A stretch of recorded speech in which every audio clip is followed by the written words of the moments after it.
Standing with the bass? Are you kidding me?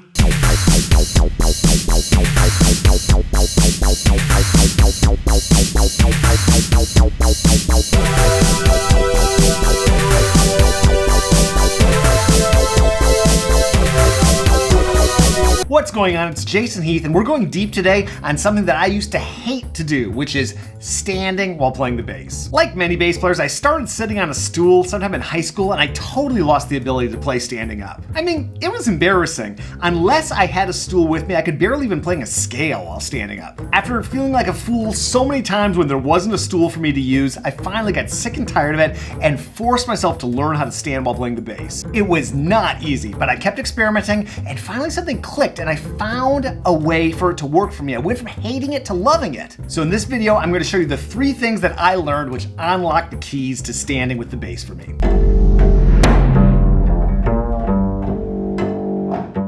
The number one thing that drove me crazy when figuring out how to stand was the feeling of having this weight coming back on my left thumb. I mean, how on earth could anyone play with this kind of feeling? It felt so wrong. I think this feeling of weight on the left thumb is one of the biggest reasons why bass players sit down, and while that does get solved largely sitting down, there are some other variables that get introduced, and I knew that there was a way to solve this problem right here. Now, like everything in the bass world, there are a lot of different solutions to solve any problem. Gary Carr, the wonderful bass player, stands quite upright with the bass and lets the weight of the bass kind of come into his fingers, and he moves around the bass that way. He stands quite upright. I stand a little bit with more of a lean to my bass, and I wanted to see if there was a way I could figure out keeping my same general stance and standing. A lot of people also use an angled end pin to redistribute the weight, and that is cool, but I play on a lot of borrowed basses, and I am so used to using the straight end pin that I wanted to see if I could solve this with a straight end pin, and then if I have access to an angled end pin, that's just bonus. Other people do this thing where they put their left leg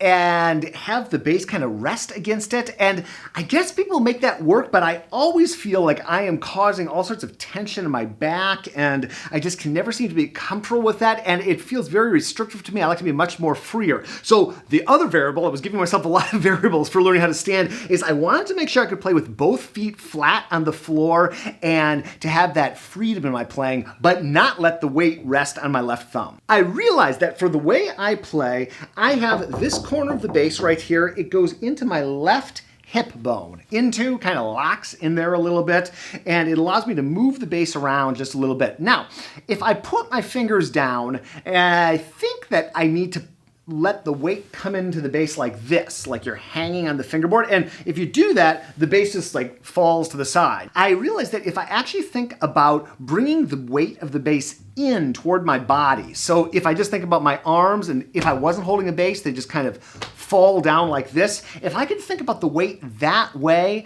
I was gonna have much more success. So what I started to experiment with was take all 4 fingers, put them on the side of the fingerboard, right here, not even on the G string, but on the side next to the G string. Let the thumb go and just see if I can kind of have the bass clamped. I don't know if clamp is a good word, but that's the word I'm using today apparently, between that left hip bone and those fingers. So if I can feel the weight coming in like this and not going out like this, bringing it in like it's coming in toward my center of gravity, that all of a sudden seemed to unlock things.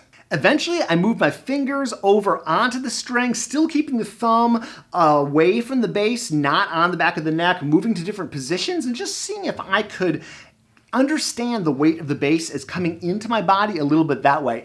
Then I put the thumb back on the neck and use it more like a guidepost than anything. There is a little bit of weight resting on the thumb.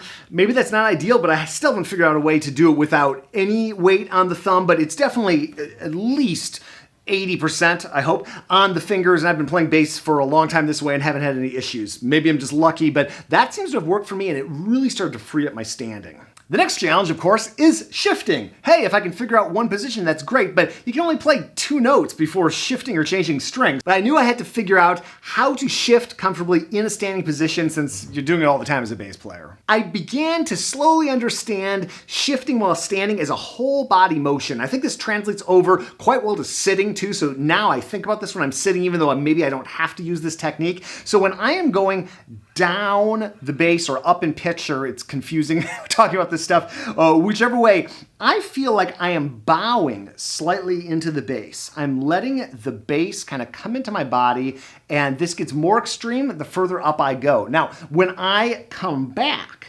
I let my hip bone bring the bass out. So I start to stand up and I start to bow into the bass before I even let my left hand go. And I put together a video that I will link up here that goes into more depth with this. It was about bowing, but it's about frisbees and using your body. And I talk about that a lot more in this video. I'll be brief here, but just think about if you're gonna throw a ball, what moves first? It's not your hand. You don't just send the ball out. You move your body and your hand is the last thing to go. And understanding that with shifting, particularly with standing, is really helpful. And then you just take it to the next level. You really try to do some big shifts, get around, watch great bass players like Edgar Meyer playing and see how they move while they're standing. And I actually found myself becoming more free with my shifting and more comfortable with my shifting than sitting, something that I never thought would happen, but it happened. The other thing, and this is the big one that made me addicted to standing, is the incredible feeling of leverage that I got with the bow as soon as I stood. Now, I'm left-handed, and I think that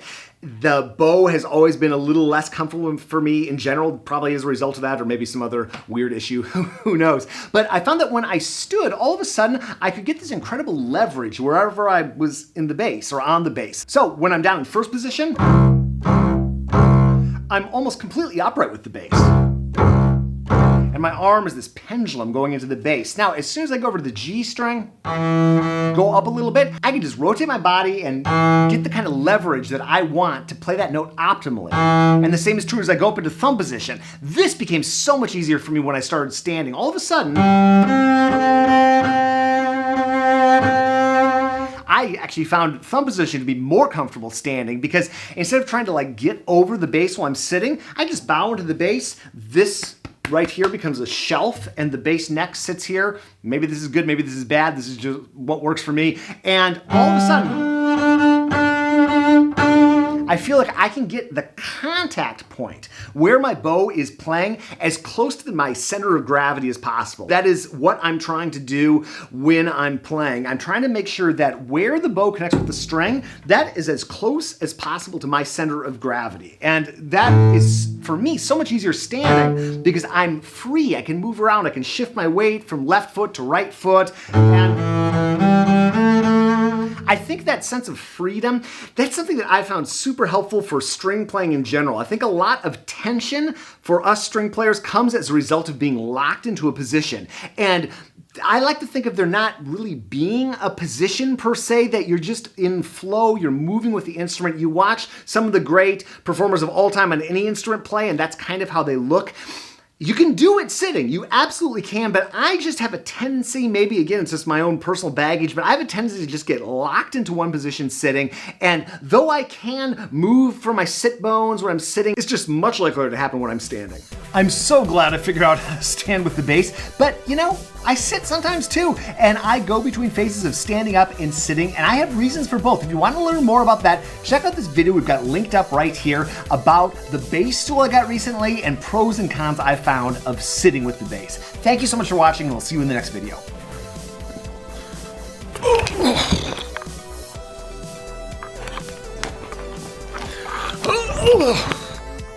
William, you want to say hi?